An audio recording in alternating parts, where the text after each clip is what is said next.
మన పురాణాలలో ఎందరో మహర్షులు ఉన్నారు. కానీ కొండ నుండి జన్మించి సముద్రాన్ని ఆపోసన పట్టి గర్వంతో పెరుగుతున్న పర్వతాన్ని శాసించి దక్షిణ భారతదేశంలో ఆధ్యాత్మికతకు మార్గదర్శనం చేసిన ఒకే ఒక మహర్షి ఉన్నారు. ఆయనే సప్తర్షులలో ఒకరు. ఆదియోగి శివుని ప్రత్యక్ష శిష్యుడైన అగస్త్య మహర్షి. అగస్త్యుడు హిందూ చరిత్రలో ప్రముఖ మహర్షి, సప్తర్షులలో ఒకరు. ఆయన దక్షిణ భారతదేశంలో గరుడేశ్వర అనే ప్రదేశంలో తపస్సు చేసినట్లు చెబుతారు.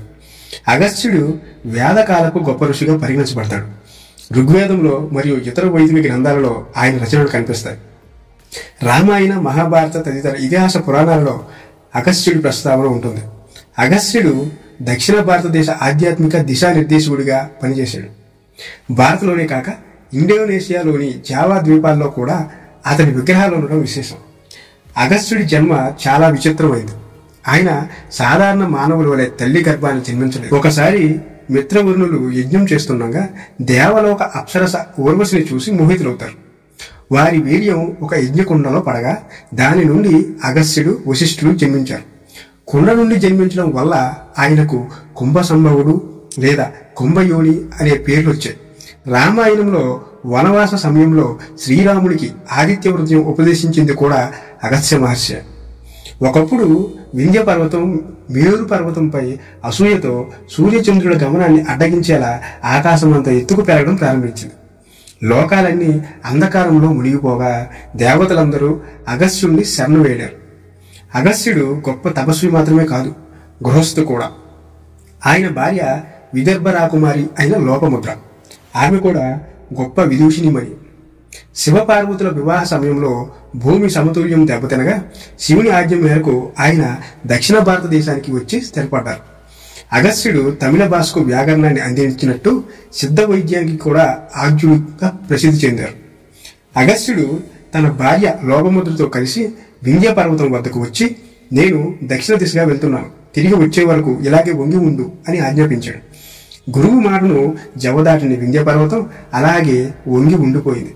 అగస్త్యుడు దక్షిణ దేశంలో స్థిరపడడంతో వింధ్య పర్వతం మళ్లీ పెరగలేదు. అగస్త్య మహర్షి జీవితం తపస్సు, శక్తి, జ్ఞానం, లోక కళ్యాణం అనే 4 స్తంభాలపై నిర్మితమైంది. ఆయన కేవలం ఒక వ్యక్తి కాదు, ఒక గొప్ప శక్తి. అసాధ్యాన్ని సుసాధ్యం చేయగల మానవ సంకల్పానికి, గురు పరంపరకు ఆయన నిలువెత్తు నిదర్శనం. నేటికి దక్షిణ భారతదేశంలోని అనేక ప్రాంతాలలో అగస్త్యుడిని ఆరాధిస్తారు.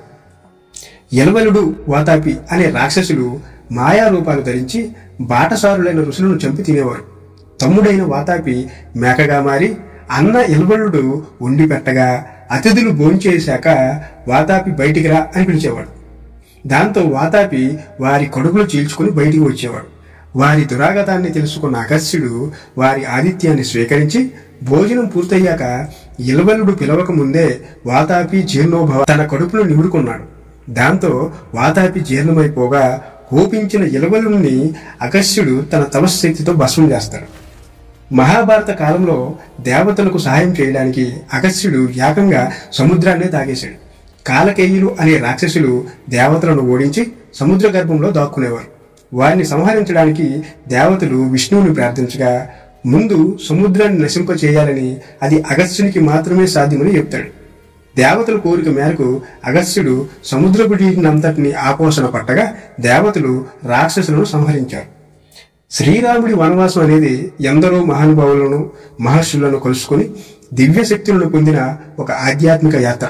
ఆ యాత్రలో శ్రీరాముడికి మార్గనిర్దేశం చేసి రాక్షస సంహారానికి అవసరమైన అస్త్రాలను అందించి విజయాన్ని ఖాయం చేసిన ఒక మహర్షి అగస్త్యుడు. అది కేవలం ఒక సాధారణ ఆతిథ్యం కాదు, భవిష్యత్తులో జరగబోయే మహా సంగ్రామానికి రాముడిని సిద్ధం చేసే ఒక దివ్యమైన ఘట్టం.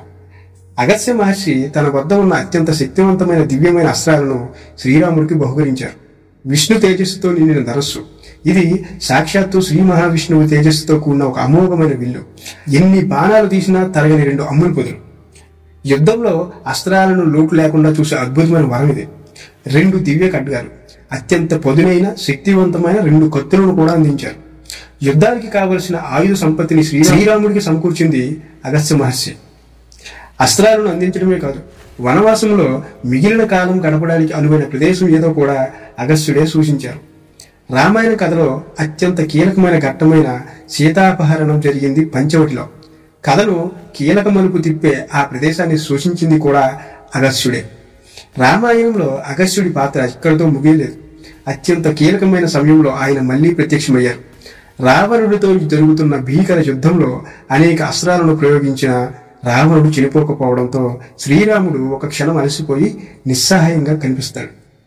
అగస్త్య మహర్షి రాముడి వద్దకు వచ్చి ఒక పరమ గోప్యమైన శక్తివంతమైన స్తోత్రాన్ని ఉపదేశించారు. శత్రువులపై విజయం సాధించడానికి గాను శ్రీరాముడికి ఆదిత్య హృదయాన్ని ఉపదేశించాడు. ఆ ఉపదేశంతో శ్రీరాముడు నూతన తేజస్సును పొంది రావణుణ్ణి సంహరించి లోకానికి శాంతిని చేకూర్చాడు. రామాయణంలో అగస్త్య మహర్షి కేవలం ఒక ఋషి కాదు, ఆయన శ్రీరామునికి గురువు, మార్గదర్శి, విజయ ప్రదాత. సరైన సమయంలో అస్త్రాలను అందించి సరైన మార్గాన్ని చూపించి అంతిమ విజయం కోసం దివ్యమైన మంత్రాన్ని ఉపదేశించి రాముని ధర్మ సంస్థాపన యజ్ఞంలో అగస్త్యుడు తన వంతు పాత్రను అద్భుతంగా పోషించాడు. మహాభారతంలో కూడా అగస్త్యుడి పేరు ముఖ్యమైన సంఘటనలో ప్రస్తావించబడింది.